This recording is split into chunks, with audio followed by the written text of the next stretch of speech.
Police phone দিয়ে বলতেছে যে আপনারা কি এখানে চাঁদা ওঠানোর জন্য পারমিশন দিছেন? তখন পুলিশের পক্ষ থেকে বলছে যে ভাই আমরা তো এরকম কারোর কিছু বলি নাই, তো যারা চাঁদা উঠাচ্ছে তাদেরকে তোমরা আটকাও। তো আটকাইতে গিয়েই তর্ক বিতর্কে তাদের উপরে এভাবে অ্যাটাক করে, তখন তারা আহত হয়। হলে ছিলাম তো, হলের আমাদের গ্রুপে মেসেজ আসে যে আমাদের ঢাকা কলেজের সাধারণ শিক্ষার্থীর উপর নিউ মার্কেট কিছু কতিপয় দুষ্কৃতকারী চাঁদাবাজরা অ্যাটাক করছে। তো ঘটনাস্থলে আমাদের আসতে 10 মিনিট লেট হয়। আস্তে আস্তে দেখি যে অলরেডি 3 থেকে 4 জন আহত হয়ে গেছে, তারা বিভিন্ন মেডিকেলে চিকিৎসা নিতেছে।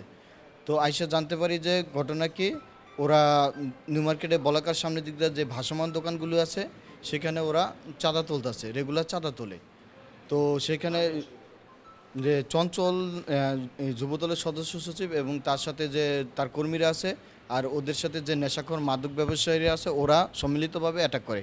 অ্যাটাকটা সূত্রপাত হয়েছে এরকম যে ঢাকা কলেজের সাধারণ শিক্ষার্থীরা সেখানে ওরা চা খাচ্ছিল, আড্ডা দিচ্ছিল। তো এরকম দোকান থেকে চাঁদা নিতে আসে, তো ওরা দেখা এক পর্যায়ে দোকানদারে জিজ্ঞেস করে ভাই যে টাকা দেন কিসের? তখন ওরা বলে যে ওদেরকে ফোর্স করে জোর করে পুলিশের নাম ভাঙে টাকা নেয়। তো ওরা পুলিশের নাম যখন বলছে তখন ওরা আবার পুলিশকে ফোন দিছে। পুলিশ ফোন দিয়ে বলতেছে যে আপনারা কি এখানে চাঁদা ওঠানোর জন্য পারমিশন দিছেন? তখন পুলিশের পক্ষ থেকে বলছে যে ভাই আমরা তো এরকম কারোর কিছু বলি নাই, তো যারা চাঁদা উঠাচ্ছে তাদেরকে তোমরা আটকাও। তো আটকাইতে গিয়েই তর্ক বিতর্কে তাদের উপরে এভাবে অ্যাটাক করে, তখন তারা আহত হয়। অবস্থায় তাদেরকে যে ম্যাটেরিয়াল দিয়ে হামলা করে সেগুলো যে চাপাতি থাকে, তারপরে ওই যে নেশাখোর যাদের তাদের কাছে অবৈধ চাইনিজ কুড়াল, তারপরে ওই যে এমনকি পিস্তলও দেখাইছিল এরকম। তো আমরা যখন হল থেকে আসি তখন দেখি ওরা গামছা দিয়ে পেঁচাই নিয়ে আসছে ওই যে অবৈধ ধারালো অস্ত্রগুলি। সেখান দিয়ে আমার মাথা পিছন দিক দিয়ে একটা কোপ দেয়। কোপ দেওয়ার সাথে সাথে আমি মাটিতে পড়ে যাই আর কি, ব্লিডিং হওয়ার কারণে। তখন আমার সাথে আরও কয়েকজন এভাবে আহত হয় আর তারা ইয়া করে আর কি, ভাইগে যায় মেরে মেরে। আপনার নাম এবং পরিচয়টা বলুন। জি, আমি ঢাকা কলেজে MBA করতেছি, আমার নাম সাগর। জি, আমি আহ্বায়ক কমিটি মেম্বার। রিয়াদ যুগ্ম আহ্বায়ক ঢাকা কলেজ ছাত্রদল।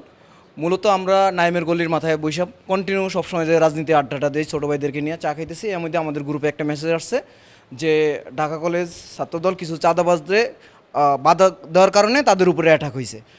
আমরা এই বিষয়টা হালকাভাবে নিছি যে হয়তো কোনো বিষয় ছোটো বাইরে এটা মিসল করে চলে আসতে পারবে, কিন্তু যেই সময় শুনলাম যে চঞ্চল নিজস্বভাবে নিজেভাবে অ্যাটাক করছে, ওই সময় তো আমরা এটা সিরিয়াসভাবে নিছি যে না, চঞ্চল এর আগেও অনেকবার বহিষ্কৃত হয়েছে এবং দল থেকে অব্যাহত হয়েছে।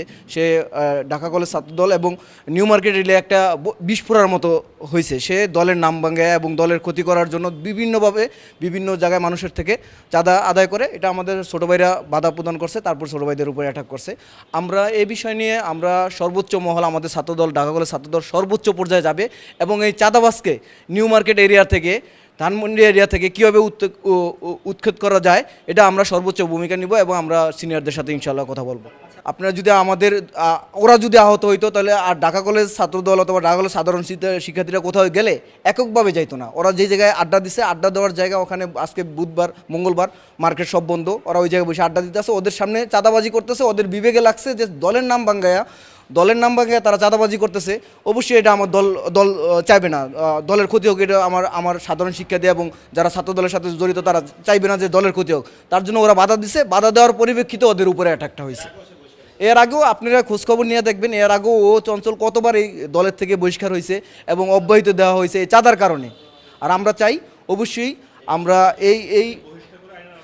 অবশ্যই আজকে রাত্রের ভিতরে যদি এই চঞ্চলকে গ্রেপ্তার করা না হয়, আজকে রাত্রের ভিতরে তাকে যদি আপনার দল থেকে বহিষ্কার করা না হয়, তাহলে আমরা ঢাকা কলেজ ছাত্রদল সর্বোচ্চ ভূমিকা পালন করবো এই চাঁদাবাজকে নিউ মার্কেট এলাকা থেকে উৎখাত করার জন্য।